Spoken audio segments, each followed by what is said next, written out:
Good afternoon to all of you. आशा करता हूँ आप सभी लोग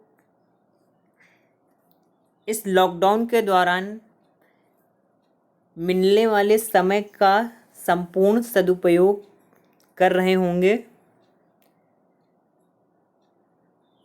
तो आज का हमारा जो टॉपिक है वो रिसर्च से रिलेटेड है, अनुसंधान से रिलेटेड। रिसर्च ये जो टॉपिक है ये एक ऐसा टॉपिक है जो कि हर फील्ड के स्टूडेंट्स के लिए बहुत ही इम्पोर्टेंट है।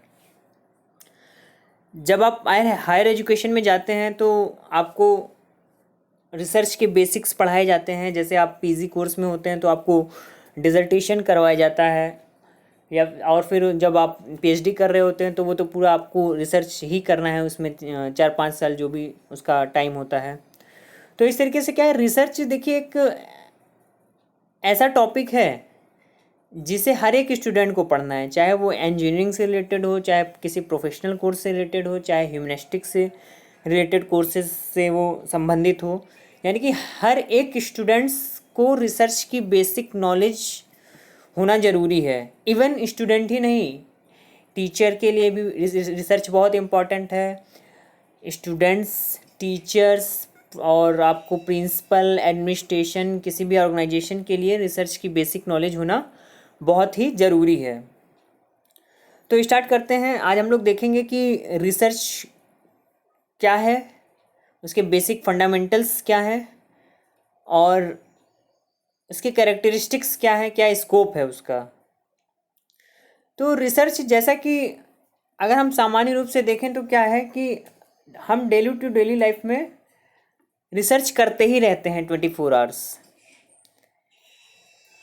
बस रिसर्च क्या है, अगर आप किसी एकेडमिक इंस्टीट्यूशन के थ्रू कर रहे हैं या किसी कोर्स से बाउंड होके कर रहे हैं या आप पढ़ाई के दौरान कर रहे हैं, तो वो आपका क्या है, एक तरीके का फॉर्मल रिसर्च हो जाएगा। और जब आप इनफॉर्मली कोई रिसर्च करते हैं, जैसे डेली टू डेली लाइफ में निरंतर हम कुछ ना कुछ सोचते रहते हैं, कुछ नई चीज़ें मन में आती रहती हैं, कुछ नया हो जाता है, कोई कभी बाई चांस हो जाता है, कभी सोच कर हो जाता है। तो ये एक तरीके का क्या है, ये एक तरीके का इनफॉर्मल रिसर्च है। तो रिसर्च की अगर हम बात करें तो जब से मानव सभ्यता का विकास हुआ है, यानी कि जब से हम हमारा जो आदि मानव जो होमो सेपियंस था, जो हमारे पूर्वज थे, जब से सबसे इंटेलिजेंट मानव होमो सेपियंस इस धरती पर आया, तभी से क्या है कि रिसर्च स्टार्ट हो गई।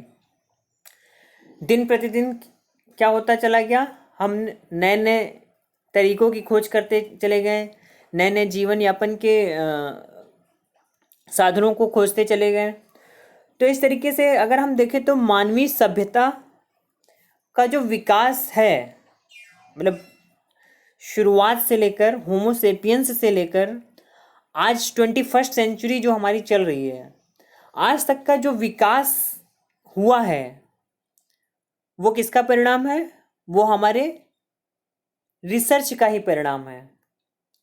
वो हमारे रिसर्च का ही परिणाम है। यानी जो ह्यूमन सिविलाइजेशन आज यहाँ तक पहुँची है, इतनी हमारे पास टेक्नोलॉजीज़ आ गई हैं, इतनी लग्जरीज आ गई हैं। कोई 5G में जी रहा है, कोई किसी ने 7G लॉन्च कर दिया है, कोई 2G में है, कोई 3G में है। यानी हर एक कंट्री निरंतर खुद को डेवलप करने के लिए क्या है, निरंतर प्रयासरत है। नई नई मिसाइलें, नए नए पनडुब्बियाँ बना दी गई हैं, बहुत बड़े बड़े सुपर कंप्यूटर बना दिए गए हैं।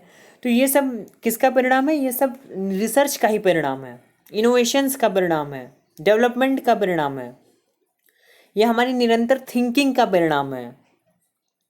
ऐसा नहीं कि रिसर्च आज हम लोग सुन रहे हैं तो पहले रिसर्च होता नहीं था। वैदिक सभ्यता से ही बात करें तो हमारे ऋषि मुनि लोग इतने अच्छे रिसर्चर्स थे।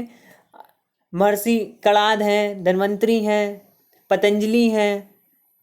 इसी तरीके से हमारे बहुत ढेर सारे मैथमेटिशियंस, जिन्होंने पहले ही बता दिया कि सूर्य जो है सौर मंडल के केंद्र में है, इतने ग्रह हैं, इतने दिन हैं, इतने टाइम होते लगने चाहिए। इस तरीके से क्या है कि जो बहुत सी हमारी भौगोलिक खोजें हैं, बहुत सी हमारी भारतीय परंपरा में बातें की गई हैं, वो शुरुआत से ही की जा रही हैं और आज भी उसको इम्प्लीमेंट किया जा रहा है। जीरो का आविष्कार, ये सब किसका परिणाम है? ये रिसर्च का ही परिणाम है। तो स्टार्ट करते हैं आज का जो हमारा टॉपिक है, रिसर्च मीनिंग एंड कैरेक्टरिस्टिक्स। तो जैसा कि देखिए लिख रखा है, आपकी स्क्रीन पर दिख भी रहा होगा, research meaning and characteristics.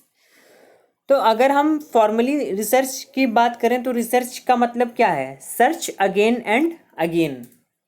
Research का मतलब क्या है? सर्च अगेन एंड अगेन, या फिर हम कह सकते हैं ट्रेनिंग ऑफ विजन, या हम क्या कह सकते हैं? Training of vision. अब अगर हम एज अ डेफिनेशन रिसर्च को देखते हैं तो रिसर्च क्या है? Any creative systematic activity undertaken in order to increase the stock of knowledge, including knowledge of man, culture and society, and the use of this knowledge to devise new applications. तो जैसा कि पहला definition क्या कह रहा है कि research क्या है? रिसर्च एक ऐसा सृजनात्मक क्रमबद्ध प्रक्रिया है जिसकी वजह से मनुष्य के ज्ञान के भंडार में वृद्धि होती है। Increase the stock of knowledge, मनुष्य का ज्ञान का भंडार में वृद्धि होती है। मनुष्य की संस्कृति और समाज, कल्चर एंड सोसाइटी में वृद्धि होती है, उसका विकास होता है। And the use of this knowledge to devise new applications, और इस नॉलेज का उपयोग हम लोग नए नए अनुप्रयोगों में करते हैं, नई नई चीज़ों को ईजाद करने में करते हैं। तो जब हम खानाबदोश थे, खानाबदोश का मतलब क्या? कि हमारा कोई स्थायी निवास नहीं था, जब हम केवल पेड़ पत्तियों की छालें पहनते थे, जब केवल मांस खाते थे। उसके बाद धीरे धीरे निरंतर हमारे पूर्वजों ने रिसर्च किया तो कुछ अन्न की खोज की, जैसे गेहूं, चावल, जौ, यानी कि खेती करना स्टार्ट कर दिया। उसके परिणाम स्वरूप हमने फसलें उगाई, अन्न उगाए। अब जब वो फसलें हमारे खाने पीने भर की हो गई और एक्स्ट्रा जो बचने लगा, उसको प्रिजर्व करने के लिए, सुरक्षित रखने के लिए फिर हमने किसकी खोज की? स्टोरेज की, यानी घर बनाए। घर किसके लिए बनाए? अपनी सेफ्टी के लिए, अपनी सिक्योरिटी के लिए, अपनी फसलों की सेफ्टी सिक्योरिटी के लिए। अब हमारे पास खाना आ गया, उसके बाद उसको प्रिजर्व करने का प्लेस भी मिल गया, तो अब हम स्थायी निवास करने लगे। खानाबदोश से हम कहाँ की ओर शिफ्ट हो गए? स्थायी निवास की ओर। अब धीरे धीरे जो हमारे पास स्टॉक था वो बड़े बड़े खराब हो जाता, जब बहुत ज़्यादा मात्रा में फसल जो है आपके पास पड़ी रहती। अब क्या है कि उससे ट्रेडिंग स्टार्ट हुई। तो ट्रेडिंग स्टार्ट होने से पहले पहिए का आविष्कार हुआ, आग का आविष्कार हुआ, उसके बाद एक कल्चर डेवलप हुआ, एक सभ्यता विकसित हुई, व्यापार की सभ्यता, रहन सहन की सभ्यता, खाने पीने की सभ्यता, कृषि करने की सभ्यता, एक समाज में मिलजुल कर साथ रहने की सभ्यता। ये सब किसका परिणाम है हमारा? ये सब रिसर्च का ही परिणाम है। रिसर्च की वजह से आज हम सिविलाइज्ड कहलाते हैं। तो देखिए जैसे लिखा भी है, including knowledge of man, culture and society and the use of this knowledge to devise new applications. आज जापान नई नई टेक्नोलॉजी को डेवलप कर रहा है, अमेरिका ने नई नई टेक्नोलॉजीज, रशिया ने नई नई टेक्नोलॉजीज डिफेंस में डेवलप की हैं, चाइना ने वो टेक्नोलॉजीज डेवलप की हैं जो कि अगर आप इंटरनेशनल मार्केट में बात करें तो अगर आप एप्पल की तुलना में चाइनीज़ मोबाइल की बात करें तो क्या है कि एक मिडिल क्लास फैमिली वाला इंसान एप्पल मोबाइल लेने की बजाय उन्हीं सारे फंक्शंस से रिलेटेड सिमिलर मोबाइल लेना किसको प्रीफर करता है? चाइनीज़ मोबाइल को। क्यों? क्योंकि वो उसके बजट में रहता है। तो अब आगे देखते हैं हम लोग क्या लिखा है अगला। Research is a process of steps used to collect, analyze information to increase our understanding of a topic or issue। अब दूसरे शब्दों में हम क्या कह सकते हैं कि रिसर्च और क्या है? रिसर्च एक ऐसी प्रक्रिया है जिसमें कई स्टेप्स होते हैं, जिसकी हेल्प से हम लोग डेटा कलेक्शन करते हैं, उसका विश्लेषण करते हैं सूचनाओं का। देखिए लिखा है ना, analyse information to increase our understanding. अपनी समझ को विकसित करने के लिए सूचनाओं का विश्लेषण करते हैं। रिसर्च एक ऐसी प्रक्रिया है जिसमें कई पदों के द्वारा हम सूचनाओं का विश्लेषण करते हुए किसी भी समस्या का समाधान करते हैं। अब आगे देखिए अगला क्या लिखा है वो पॉइंट, एन इन्वेस्टिगेशन और experimentation aimed at the discovery and interpretation of facts, revisions of accepted theories or laws in the light of new facts, or practical applications of such new or revised theories or laws। इसका क्या मतलब हुआ? तो research क्या है? एक investigation है या एक अनुप्रयोग है जिसका उद्देश्य क्या है? Discovery and interpretation of facts, सत्य की खोज करना और उसकी व्याख्या करना। देखिए लिखा है ना, discovery and interpretation of facts, सत्य की खोज करना और उसकी व्याख्या करना। रिवीजन ऑफ एक्सेप्टेड थ्योरीज और laws in the light of new facts, जो हमारे पुराने सिद्धांत बने हुए हैं, जो हमारे पुराने स्वीकृत सिद्धांत हैं, एक्सेप्टेड थ्योरीज हैं, उसमें नए तथ्यों को जोड़ना, उसमें नए तथ्यों और नियमों को जोड़ना, और practical applications of such new और रिवाइज्ड थ्योरीज और लॉज, और जो भी रिवाइज्ड थ्योरीज और लॉज बनाए गए हैं, यानी जो पुरानी थ्योरीज में नए उनको रिवाइज्ड किया गया है और नई सूचनाएं जोड़ी गई हैं, उसका बिहेवियरल लाइफ में, हमारी प्रैक्टिकल लाइफ में कहाँ कहाँ अनुप्रयोग हो रहा है, उसके बारे में अध्ययन करना ही हमारा क्या है? रिसर्च है। जैसे मैस्लो की ही थ्योरी हम लोगों ने पढ़ी, तो अब मैस्लो ने, अच्छा अब एक चीज़ और ध्यान दीजिए कि जितने भी वेस्टर्न साइकोलॉजी है या फिलॉसफी है, तो जो वेस्टर्न साइकोलॉजी है वो काफ़ी हद तक इंडियन साइकोलॉजी और फिलॉसफी से, मतलब इंडियन फैक्ट से ही उन्होंने बहुत से पॉइंट पिक किए हैं। जैसे अगर बौद्ध दर्शन या जैन दर्शन की बात करें तो इन्होंने अपनी सारी बातें कहाँ से ली हैं? सांख्य दर्शन से ली हैं, सारी अच्छी बातें।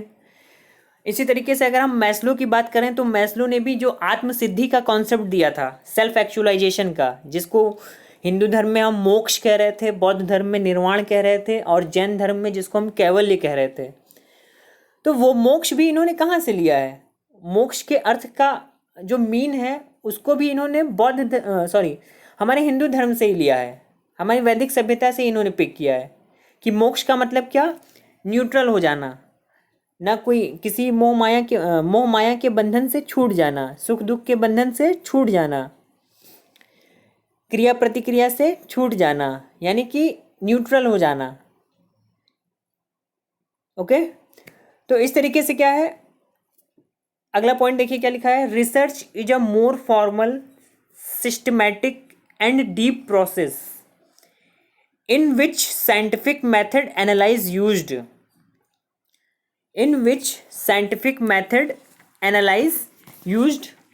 used, it consists an organized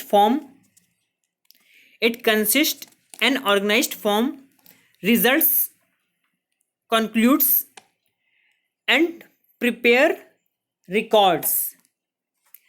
क्या मतलब हुआ इसका कि जो रिसर्च है इसका स्वरूप कैसा है? बहुत ही औपचारिक स्वरूप है, फॉर्मल है। रिसर्च क्या है? एक बहुत ही, इसका स्वरूप जो है फॉर्मल स्वरूप है, सिस्टमैटिक है, क्रमबद्ध है, और इसकी जो प्रक्रिया है बहुत ही गहन प्रक्रिया है। इन विच साइंटिफिक मेथड एनालिसिस यूज्ड, जिसमें हम लोग वैज्ञानिक विधि विश्लेषण का उपयोग करते हैं। It consist an organized form, results, concludes and prepare records. ये एक संगठित रूप को संजोए रखता है जिसके परिणामों का हम निष्कर्ष निकालते हैं और उसके अभिलेखों को तैयार करते हैं। यानी अगर सिंपल सी भाषा में बात करें तो क्या है, रिसर्च एक ऐसा फॉर्मल, क्रमबद्ध और गहन वैज्ञानिक अध्ययन की प्रक्रिया है जिसके द्वारा हम विश्लेषण करके एक संगठित परिणाम घोषित करते हैं, उसके आधार पर निष्कर्ष निकालते हैं और उसके रिकॉर्ड्स को तैयार करते हैं। तो अब देखिए क्या है कि रिसर्च हर एक फील्ड में होते रहता है, इसे रोका नहीं जा सकता है। अब देखिए एक लाइन लिख रखी है, के एंडरसन एरिक्सन 1993। तो जो के एंडरसन एरिक्सन थे, इन्होंने एक अपना आर्टिकल प्रिंट किया था 1993 में, जिसमें क्या था कि द रोल ऑफ, आर्टिकल का नाम था द रोल ऑफ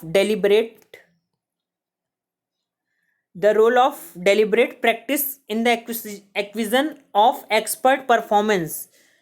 तो इनका जो मेन इन्होंने जो बात बताई थी, rule of 10,000 hours rule of 10,000 hours. तो रूल ऑफ 10,000 आवर्स हैं क्या? तो इन्होंने ये कहा कि अगर आपको अनुसंधान में एक्सपर्ट होना है, एक्सपर्टाइज लाना है, यानी आप बहुत मंझे हुए खिलाड़ी बनना चाहते हैं अनुसंधान में, शोध के क्षेत्र में, तो आपको कम से कम 10,000 घंटे उस शोध में आपको काम करना ही करना पड़ेगा। अब 10,000 घंटे का मतलब क्या हुआ कि यदि आप रोज 3 घंटे किसी भी अपनी शोध समस्या पर रोज 3 घंटे भी काम करते हैं तो आपको 10 साल लग जाएंगे। देखिए ये 10YR जो लिखा है, ये लिखा है 10 साल लग जाएंगे। यदि आप किसी भी शोध समस्या पर 3 घंटे काम करते हैं डेली, तो आप 10 साल में उस समस्या, उस शोध में, अपनी रिसर्च फील्ड में एक्सपर्ट होंगे। अगर आप किसी काम को 8 आवर्स रोज करते हैं तो आप 5 सालों में एक्सपर्ट हो जाएंगे, एक्सपर्टाइज हो जाएगी। और अगर आप 10 से 12 घंटे किसी काम को करते हैं तो 3 to 4 ईयर्स आपको लग जाएंगे उस शोध समस्या को सॉल्व करने में, उसके फाइंडिंग्स, कंक्लूजन्स को लाने में। अच्छा, अब इसको लिंक करिए आज के पीएचडी कोर्स से। तो जो हमारा पीएचडी कोर्स है नॉर्मली होता कितने साल का है? 5 साल का एवरेज माना जाता है। वो 5 साल का एवरेज इसी हिसाब से माना जाता है कि आप अगर डेली 8 घंटा काम करेंगे तो आपकी जो पीएचडी है 5 साल में कंप्लीट हो जाएगी। यानी अब आप डॉक्टर हो जाएंगे, पीएचडी हो जाएंगे। ठीक है, यानी कि अगर आपको रिसर्च में एक्सपर्टाइज लानी है तो आपको मिनिमम 5 ईयर्स काम करना है। अब और वो मिनिमम 5 ईयर्स काम आप करेंगे, उसका मतलब है कि आप 8 घंटे रोज काम करें। यदि अब देखिए एक क्या है कि पीएचडी का मिनिमम पीरियड क्या है, 3 to 4 ईयर्स होता है। कहीं कहीं पे 3 ईयर्स में भी पीएचडी कंप्लीट हो जाती है। तो मिनिमम पीरियड 3 to 4 ईयर का मतलब ये हुआ कि यदि आप उस टॉपिक पे रोज 10 से 12 घंटा मेहनत कर रहे हैं तो निस्संदेह आपकी पीएचडी 3 to 4 ईयर्स में कंप्लीट हो जाएगी। तो ये समझ में आया एंडरसन्स रूल ऑफ 10,000 आवर्स। 10,000 आवर्स का मतलब यही है कि 10,000 आवर्स में ही कोई भी रिसर्चर एक्सपर्ट हो पाएगा। तो अनुसंधान का हमने जो मीनिंग देखी क्या, कि अनुसंधान एक सुनियोजित प्रक्रिया है। अनुसंधान एक कैसी प्रक्रिया है? सुनियोजित, यानी प्लान्ड, वेल प्लान्ड, है ना। अनुसंधान एक सुनियोजित प्रक्रिया है जिसका हमने देखा कि जिसका यूज हम क्या करते हैं, मनुष्य अपने इंक्रीज द नॉलेज, यानी कि मनुष्य अपने ज्ञान में वृद्धि के लिए अनुसंधान करता है। और हम क्या कह सकते हैं कि यह एक ऐसा साइंटिफिक मेथड है, रिसर्च एक ऐसा साइंटिफिक मेथड है जिसकी वजह से किसी भी समस्या का वस्तुनिष्ठ सॉल्यूशन निकाला जा सकता है, जिसकी मदद से किसी भी समस्या का वस्तुनिष्ठ सॉल्यूशन का मतलब पॉइंट ओरिएंटेड। ठीक है। अब देखिए कि जैसे कि जॉन डब्ल्यू वेस्ट भी कहते हैं कि अनुसंधान एक फॉर्मल प्रोसेस है, यानी रिसर्च क्या है, एक फॉर्मल प्रोसेस है, एक सिस्टमैटिक प्रोसेस है और एक डीप प्रोसेस है, मतलब गहन प्रक्रिया है, जिसमें हम लोग किसको प्रेजेंट करते हैं, साइंटिफिक मेथड एनालिसिस को, साइंटिफिक मेथड एनालिसिस को,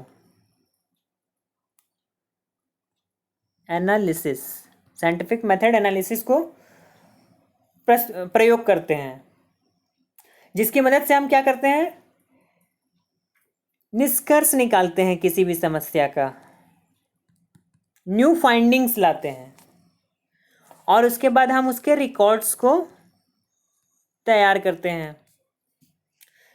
तो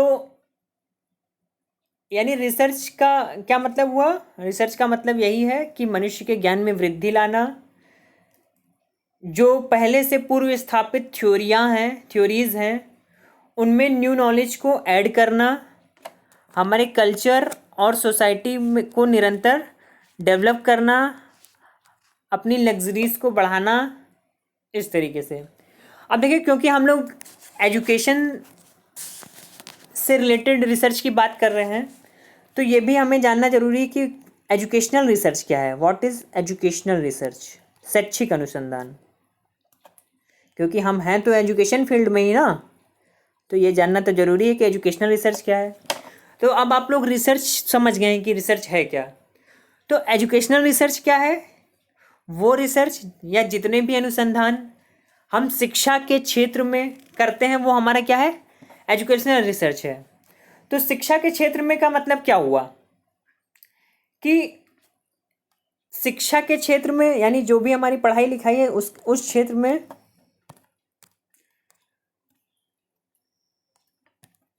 शिक्षा के क्षेत्र में जैसे न्यू फैक्ट्स को ऐड करना,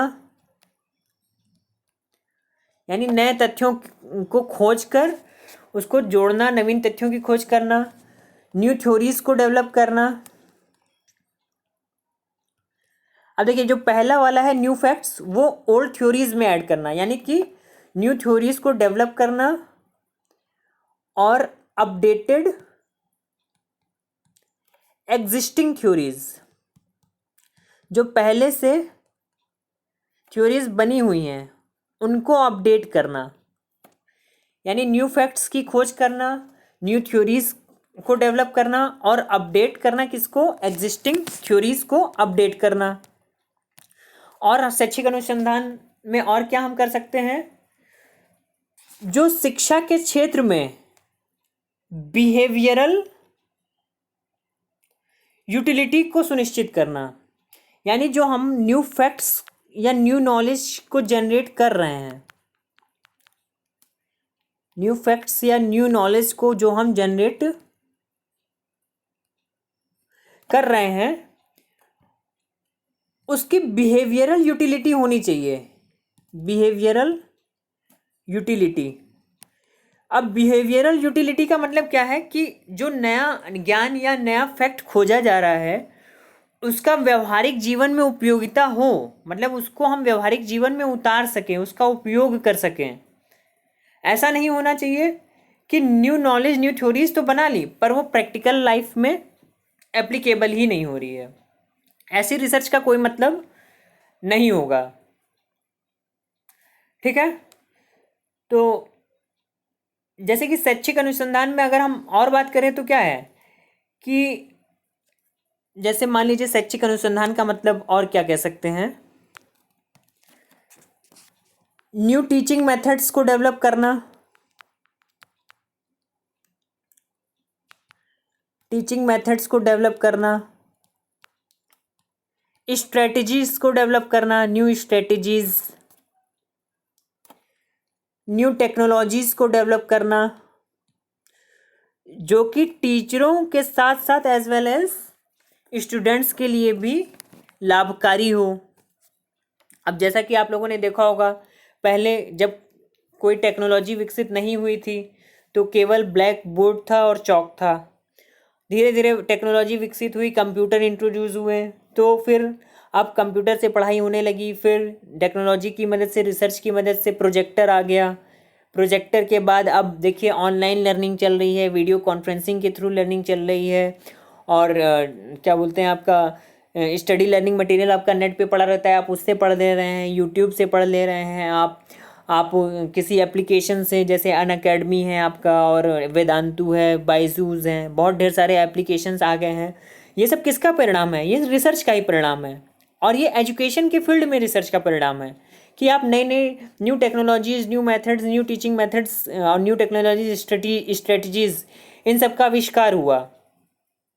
टीचिंग लर्निंग मशीन, ये सारी चीज़ें, प्रोग्राम मशीन, प्रोग्राम लर्निंग, ये सब किसकी देन है? ये सब रिसर्च की ही देन है।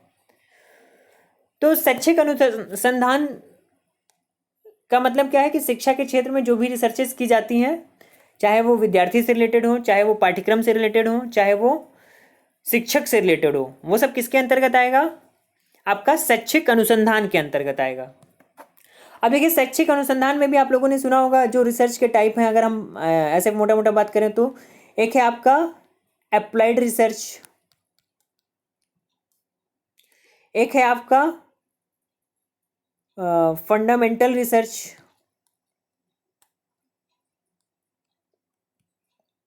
और एक है आपका एक्शन रिसर्च। तो ये इन सब को आगे हम लोग नेक्स्ट क्लासेस में पढ़ेंगे। तो अब हम लोग आगे देखते हैं। इस तरीके से अब हम लोग देखते हैं कि कैरेक्टरिस्टिक्स क्या है रिसर्च की, यानी रिसर्च की क्या विशेषताएं हैं, ये भी जानना जरूरी है।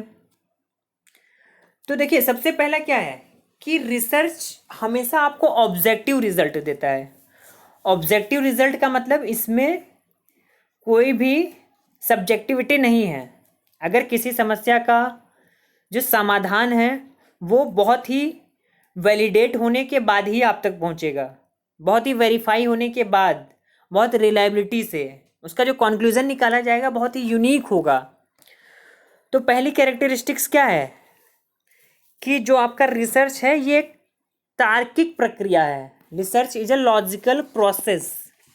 रिसर्च कैसा प्रोसेस है? एक तार्किक प्रोसेस है। यानी हम रिसर्च के अंतर्गत केवल तर्क के आधार पर ही, यानी कि जो बात तर्क की कसौटी पर खरी उतरती है केवल उसे ही हम आगे बढ़ाते हैं, केवल उसे ही हम मानते हैं, अन्यथा अन्य चीज़ों को हम लोग रिजेक्ट कर देते हैं। यानी रिसर्च क्या है? रिसर्च एक तरीके का आपका क्या है? तार्किक प्रक्रिया है।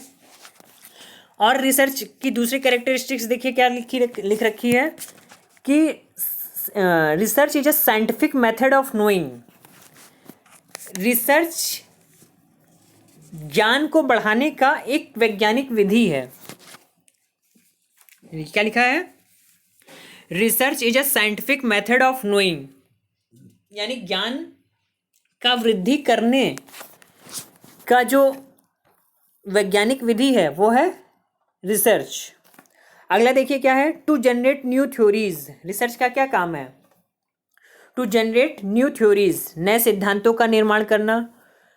To develop new knowledge and increase, नए ज्ञान की खोज करना, नए सिद्धांतों की खोज करना, और जो पुराने सिद्धांत हैं उन्हें अपडेट करना, उनमें नया ज्ञान जोड़ना।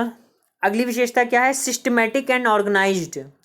रिसर्च का स्वरूप कैसा है? रिसर्च एक सिस्टमैटिक प्रोसेस है, क्रमबद्ध होता है, एंड ऑर्गेनाइज्ड, संगठित प्रोसेस है। Used objective and validate techniques. Research में हमेशा ऑब्जेक्टिविटी होती है, यानी वस्तुनिष्ठता का गुण पाया जाता है। अगला क्या है, वैलिडेट टेक्निक्स। ये तकनीक, जितनी भी तकनीकें हैं उनकी वैधता को फाइंड करता है, यानी उसकी वैधता को सुनिश्चित करता है। जैसे मान लीजिए एक घड़ी है, तो घड़ी का काम क्या है, घड़ी का काम है टाइम बताना। अब वो घड़ी जिसका काम है टाइम बताना, और अगर वो टाइम नहीं बता रही है, तो क्या वो वैलिड इंस्ट्रूमेंट है, क्या वो वैलिड डिवाइस है? नहीं। अब यदि वो घड़ी टाइम तो बता रही है लेकिन गलत टाइम बता रही है, तो क्या वो रिलायबल है? नहीं। यानी कि रिसर्च का क्या काम है, वैलिडिटी और रिलायबिलिटी को इंश्योर करना। अब आगे क्या है, रिसर्च की खासियत क्या है, इसमें ऑब्जेक्टिविटी पाई जाती है, वस्तुनिष्ठता, यानी किसी भी समस्या का एक यूनिक सॉल्यूशन होता है। अगला क्या काम है रिसर्च का, वैलिडेट हाइपोथेसिस, परिकल्पनाओं की वैधता की जांच करता है, परिकल्पनाओं की वैधता की जांच करता है, वैलिडेट हाइपोथेसिस।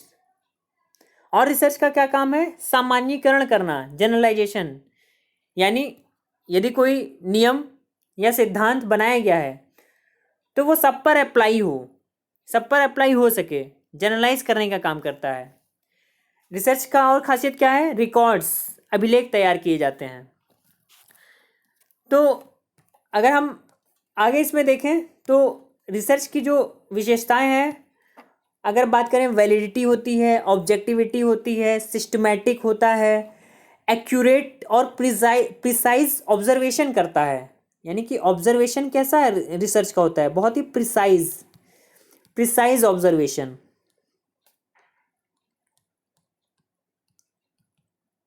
एक्यूरेट डिस्क्रिप्शन करता है, यानी बहुत ही शुद्ध व्याख्या करता है किसी भी समस्या की, एक्यूरेट डिस्क्रिप्शन।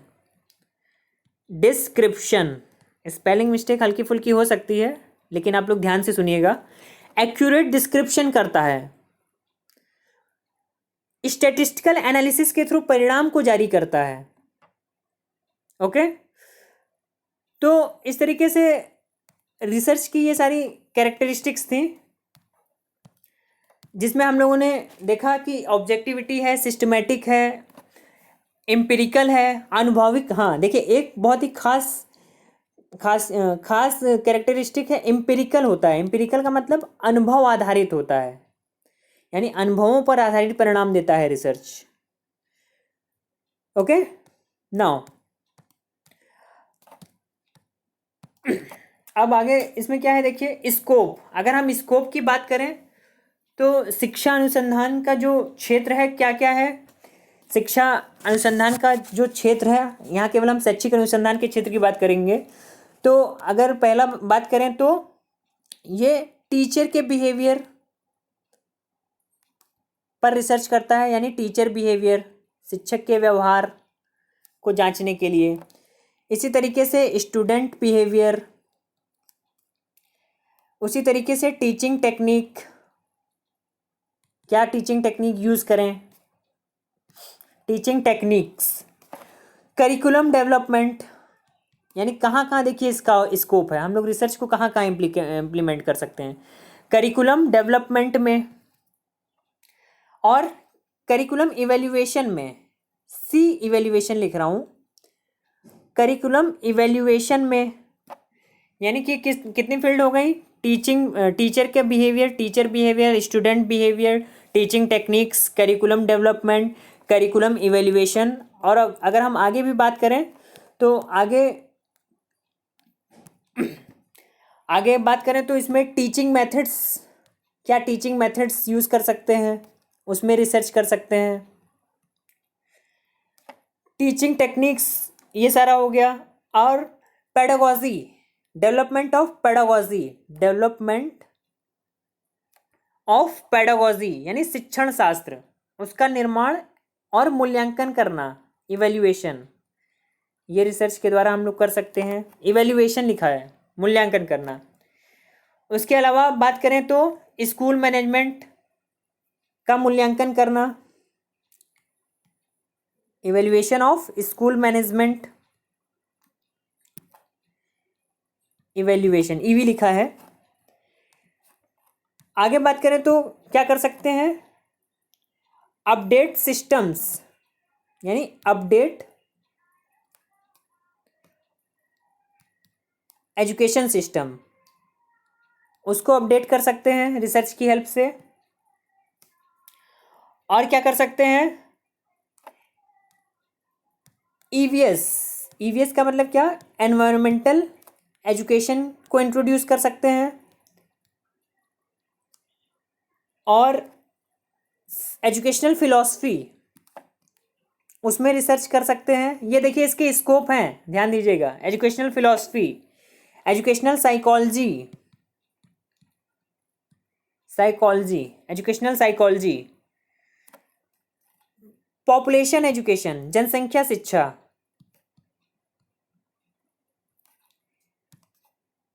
और क्या फील्ड है, स्पेशल एजुकेशन,